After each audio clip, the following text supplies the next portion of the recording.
Bayangkan sebuah masa sekitar 6.000 tahun yang lalu, di mana sebagian besar manusia di bumi masih hidup dalam kelompok-kelompok suku pemburu yang nomaden dan tinggal di dalam gua. Namun tiba-tiba, di sebuah dataran rendah yang gersang di ujung Teluk Persia, sebuah peradaban muncul dalam skala yang luar biasa besar dan matang, seolah-olah melompati evolusi ribuan tahun hanya dalam satu malam. Peradaban itu adalah peradaban bangsa Sumeria. Bangsa Sumeria tidak sekedar bertahan hidup. Mereka mendirikan kota-kota bertembok raksasa yang terorganisir seperti Uruk, Ur, Eridu, dan Lagas. Disinilah manusia pertama kali mengenal sistem irigasi hidrolik yang rumit untuk mengalirkan air sungai ke perkebunan gandum yang luas. Di sini pula roda pertama kali diciptakan, hukum-hukum sosial tertulis pertama kali diberlakukan, dan struktur pemerintahan monarki yang dipimpin oleh raja sekaligus imam-imam besar mulai dibentuk. Namun aspek paling membingungkan para ilmuwan modern adalah penguasaan astronomi mereka. Bangsa Sumeria telah memetakan tata surya dengan presisi yang mengejutkan. Mereka mengetahui bahwa bumi berbentuk bulat, memahami fenomena presisi equinox, yaitu pergeseran lambat sumbu rotasi bumi yang membutuhkan waktu hampir 26.000 tahun untuk satu siklus, dan mereka menggunakan sistem matematika berbasis angka 60 atau seksagesimal yang menjadi dasar mengapa 1 jam kita memiliki 60 menit. Keseluruhan pencapaian ini dicatat menggunakan sistem tulisan pertama di dunia, yaitu cuneiform atau tulisan paku yang digoreskan di atas tablet-tablet tanah liat basah sebelum akhirnya dibakar. Selama ribuan tahun, kota-kota megah ini runtuh, terkubur dan terlupakan di bawah gundukan pasir gurun Irak setelah ditaklukkan oleh bangsa Akkadia dan Babilonia. Dunia luar sempat menganggap kisah peradaban ini tidak lebih dari sekedar legenda fiktif yang samar, hingga akhirnya era penemuan dimulai pada pertengahan abad ke-19. Ada 2 versi catatan sejarah mengenai bagaimana warisan Sumeria ini kembali bernapas ke permukaan dunia. Versi pertama menyebutkan adanya proyek penggalian harta karun arkeologi rahasia pada bulan Oktober tahun 1849 oleh seorang penjelajah Inggris yang berhasil menemukan ribuan fragmen tablet di perpustakaan Raja Asurbanipal di Niniwe. Sementara versi kedua yang lebih terdokumentasi secara ilmiah merujuk pada bulan Maret tahun 1843. Saat itu, seorang diplomat sekaligus ilmuwan Perancis bernama Paul-Émile Botta memimpin kelompok penggalian di sebuah gundukan tanah raksasa di Khorsabad, Irak Utara. Pada tanggal 23 Maret, cangkul para pekerja Botta membentur struktur batu masif yang ternyata adalah sisa-sisa istana Assyria kuno yang sangat besar. Di dalam reruntuhan dinding-dinding bertembok tebal itulah, para arkeolog menemukan harta karun yang tak ternilai harganya, yaitu prasasti bangsa Sumeria, berupa belasan tablet batu yang selamat dari kehancuran zaman.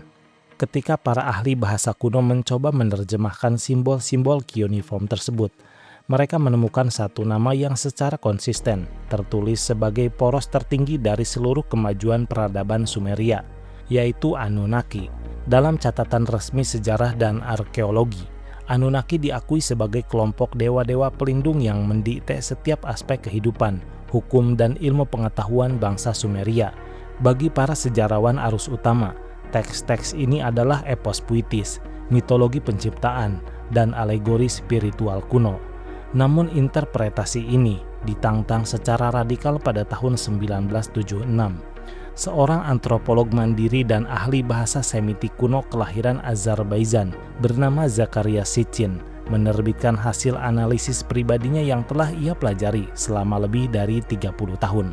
Melalui bukunya yang sangat kontroversial, yaitu The 12 Planet, Sitchin menolak membaca teks-teks kuno tersebut sebagai metafora spiritual. Ia mengklaim bahwa jika kita membaca tulisan paku Sumeria secara literal dan murni kronologis, tablet-tablet batu ini bukanlah cerita dongeng, melainkan sebuah jurnal ilmiah dan catatan sejarah yang nyata, di mana kata Anunnaki memiliki arti harfiah, yaitu mereka yang dari langit datang ke bumi. Lalu, siapakah sebenarnya entitas Anunnaki ini jika kita melihatnya dari sudut pandang radikal Zakaria Sitchin? dan bagaimana sebuah spekulasi interpretasi bahasa bisa melahirkan sudut pandang sejarah yang sepenuhnya berbeda tentang asal-usul kemajuan manusia.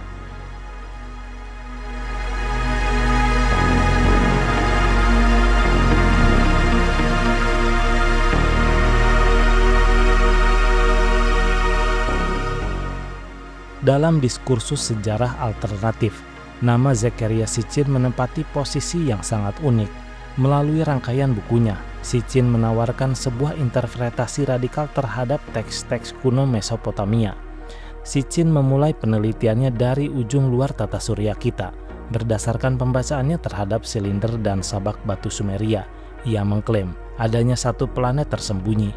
Planet tersebut dinamakan Nibiru. Secara astronomis, Sitchin menggambarkan Nibiru sebagai planet dengan orbit yang sangat eksentrik. Jalur orbitnya berbentuk elips yang sangat lonjong. Planet ini membutuhkan waktu sekitar 3.600 tahun bumi untuk menyelesaikan satu kali putaran mengelilingi matahari. Dalam catatan astronomi Sumeria, siklus waktu satu putaran penuh ini diidentifikasi dengan istilah Wansar. Tesis Sitchin menyebutkan bahwa sekitar 445.000 tahun yang lalu, sebuah krisis besar melanda planet Nibiru. Planet tersebut mengalami kerusakan atmosfer yang masif akibat paparan radiasi kosmik. Sitchin menganalisis bahwa perubahan geologis di Nibiru menyebabkan air di planet tersebut berubah warna menjadi merah pekat dan kehidupan di sana berada di ambang kepunahan. Untuk mengatasi katastrofe ini, sebuah faksi ilmuwan dan penguasa dari planet tersebut melakukan ekspedisi ruang angkasa. Kelompok makhluk asing inilah yang dalam teks Sumeria disebut sebagai bangsa Anunnaki. Sitchin berargumen bahwa salah satu pesawat penjelajah Anunnaki berhasil mendarat di bumi yang saat itu masih dalam keadaan purba. Melalui pemindaian geologis, bangsa Anunnaki menemukan bahwa bumi kaya akan elemen emas. Bagi mereka, emas bukan sekedar logam mulia untuk perhiasan. Dalam kondisi nanopartikel, bubuk emas dapat digunakan sebagai tirai pelindung untuk menambal atmosfer Nibiru yang rusak. Berdasarkan analisis kronologi Sitchin, armada besar bangsa Anunnaki kemudian dikirim ke bumi. Mereka mendarat di wilayah Teluk Persia dan mendirikan pangkalan operasional pertama yang diberi nama Eridu. Dalam terjemahan Sitchin, Eridu berarti rumah yang dibangun di kejauhan. Misi utama dari proyek ini sangat spesifik, yaitu menambang emas bumi, memprosesnya menjadi bubuk halus, dan mengirimkannya kembali ke planet induk mereka setiap kali orbit Nibiru mendekati bumi.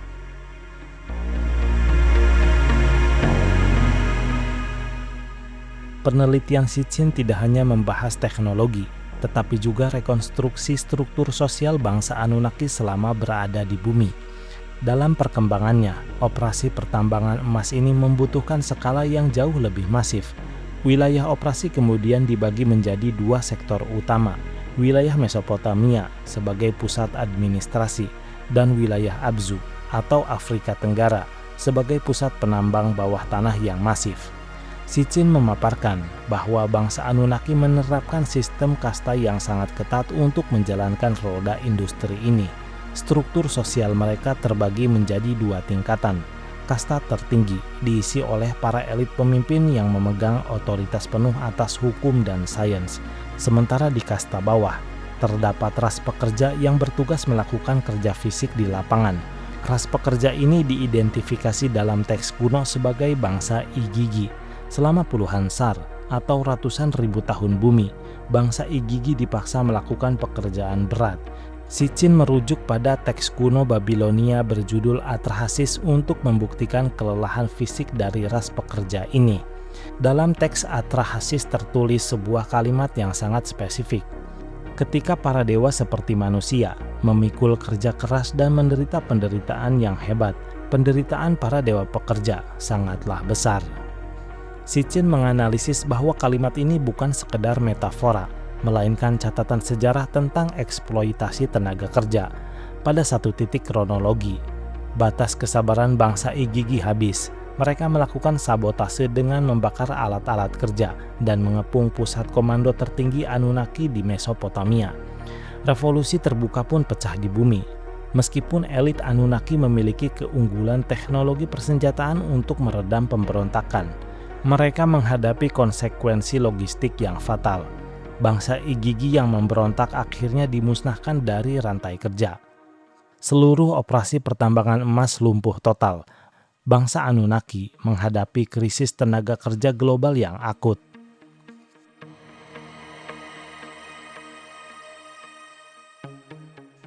Untuk mengatasi kelumpuhan total di sektor pertambangan, para ilmuwan terbaik dari bangsa Anunnaki mengajukan sebuah solusi radikal dalam dewan mereka. Sitchin memaparkan bahwa para ilmuwan Anunnaki memanfaatkan keberadaan makhluk lokal yang sudah hidup di bumi, yaitu Homo erectus. Makhluk purba ini dinilai memiliki potensi biologis yang cukup untuk dikembangkan. Rencana riset pun disusun. Bangsa Anunnaki memutuskan untuk melakukan manipulasi genetik tingkat tinggi. Tesis Sitchin menyatakan bahwa mereka menyilangkan DNA bangsa Anunnaki ke dalam sel telur Homo erectus. Tujuannya adalah menciptakan spesies hibrida baru yang memiliki kecerdasan untuk menggunakan alat, namun tetap patuh sebagai pekerja. Proyek rekayasa genetik ini mengambil tempat di sebuah laboratorium khusus yang disebut sebagai House of Simti. Berdasarkan analisis linguistik Sitchin, istilah ini berarti rumah di mana napas kehidupan ditiupkan. Sitchin tidak menyangkal bahwa proses eksperimen ini penuh dengan kegagalan ilmiah.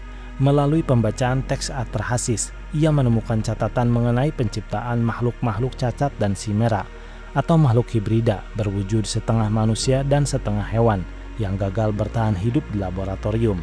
Namun setelah melalui berbagai uji coba klinis, proyek genetik ini mencapai keberhasilan. Spesies hibrida pertama yang sukses diciptakan itu dinamai Adamu, sebuah kata yang berarti tanah merah.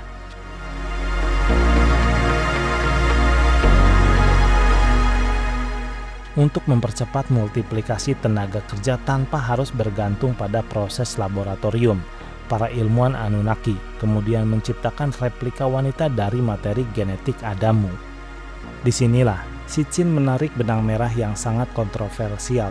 Ia mengklaim bahwa momen laboratorium House of Simti inilah yang kemudian hari diadopsi dan ditulis ulang menjadi kisah penciptaan Adam dan Hawa di Tanah Eden dalam kitab-kitab Samawi.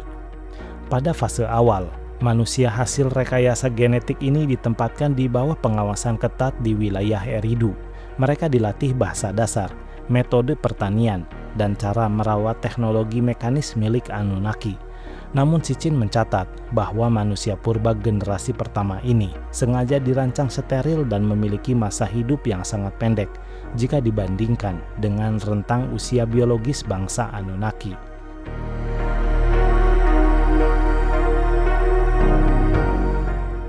Kebutuhan pasokan emas untuk planet Nibiru semakin mendesak dari waktu ke waktu.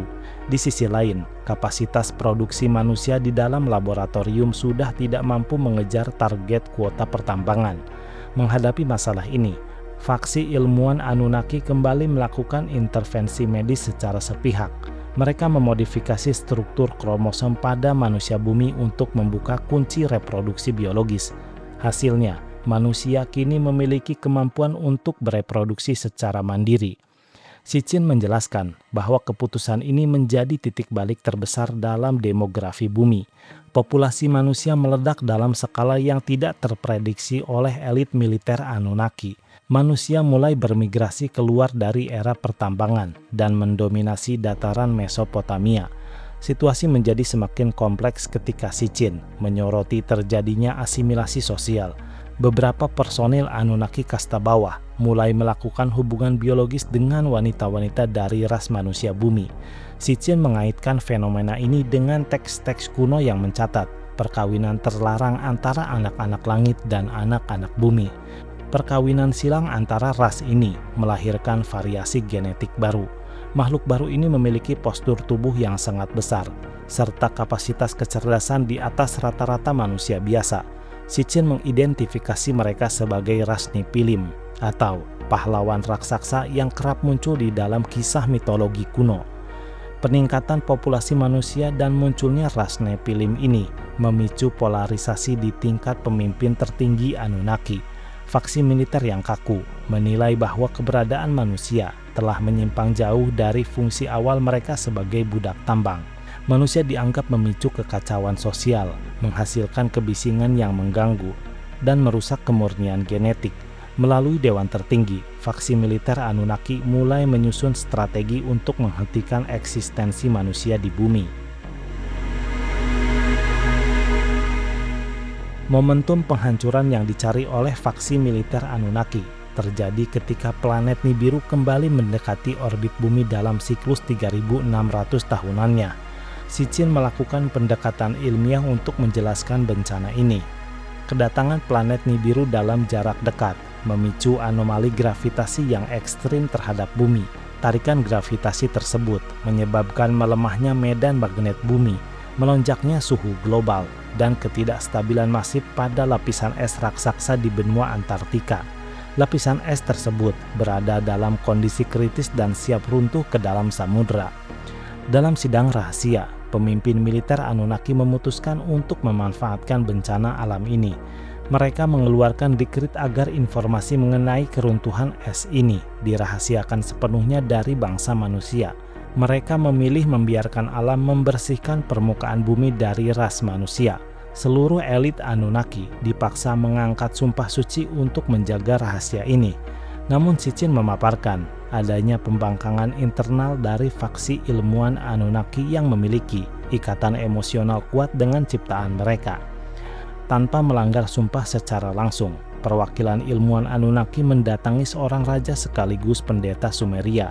Ia membisikkan instruksi teknis yang sangat terperinci, yaitu menghancurkan rumah, membangun sebuah kapal besar yang tertutup rapat, dan mengamankan spesimen biologis dari berbagai spesies hewan.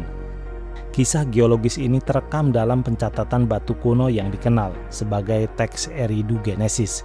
Teks tersebut mendokumentasikan bagaimana langit berubah menjadi gelap, getaran tektonik melanda bumi, dan gelombang tsunami raksasa menghantam daratan dari arah selatan.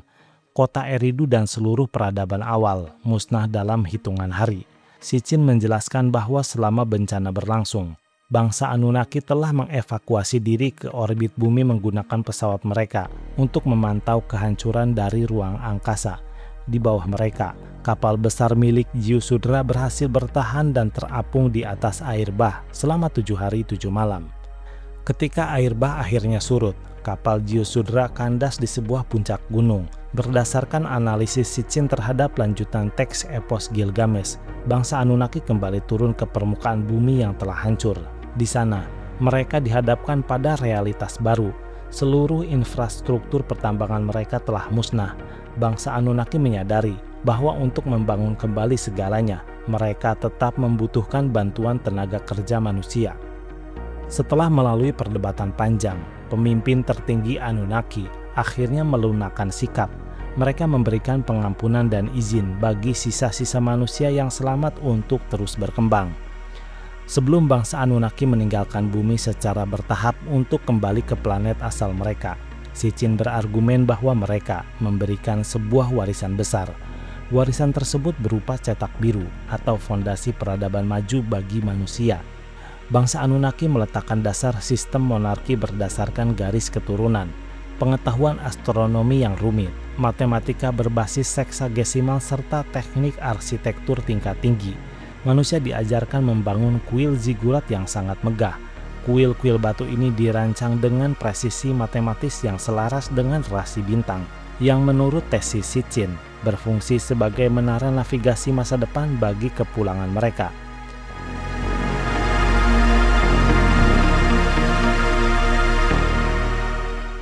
Sahabat sejarah, seluruh pemaparan yang kita bahas ini merupakan hasil rekonstruksi teori astronot kuno yang digagas oleh Zecharia Sitchin. Ia menghabiskan waktu puluhan tahun untuk meneliti, menerjemahkan, dan menghubungkan sabak-sabak batu kuno bangsa Sumeria dari sudut pandang yang sepenuhnya tidak biasa. Tentu saja, kita harus melihat hasil penelitian Sitchin ini dengan sikap kritis. Di dalam dunia sains dan akademisi arus utama, teori Sitchin ditolak secara luas. Para ahli bahasa Sumeria, sejarawan, dan arkeolog menilai bahwa Sitchin telah melakukan kesalahan metodologi dan kekeliruan besar dalam menerjemahkan tata bahasa Sumeria kuno. Komunitas ilmiah menegaskan bahwa kisah tentang Anunnaki, Igigi, dan proyek Adamu murni merupakan bagian dari mitologi spiritual dan produk sastra bangsa kuno, bukan sebuah fakta sejarah ilmiah. Namun terlepas dari penolakan tersebut, hasil kerja Sitchin tetap menjadi salah satu studi alternatif paling berpengaruh yang mengubah cara pandang banyak orang terhadap teks-teks kuno masa lalu. Bagaimana sudut pandang kita terhadap hasil penelitian Sitchin ini? Apakah ini sebuah jembatan menuju sejarah yang tersembunyi, ataukah sekedar misinterpretasi sains terhadap mitologi kuno? Terima kasih telah menyimak pembahasan ini sampai akhir. Sampai jumpa di pembahasan berikutnya.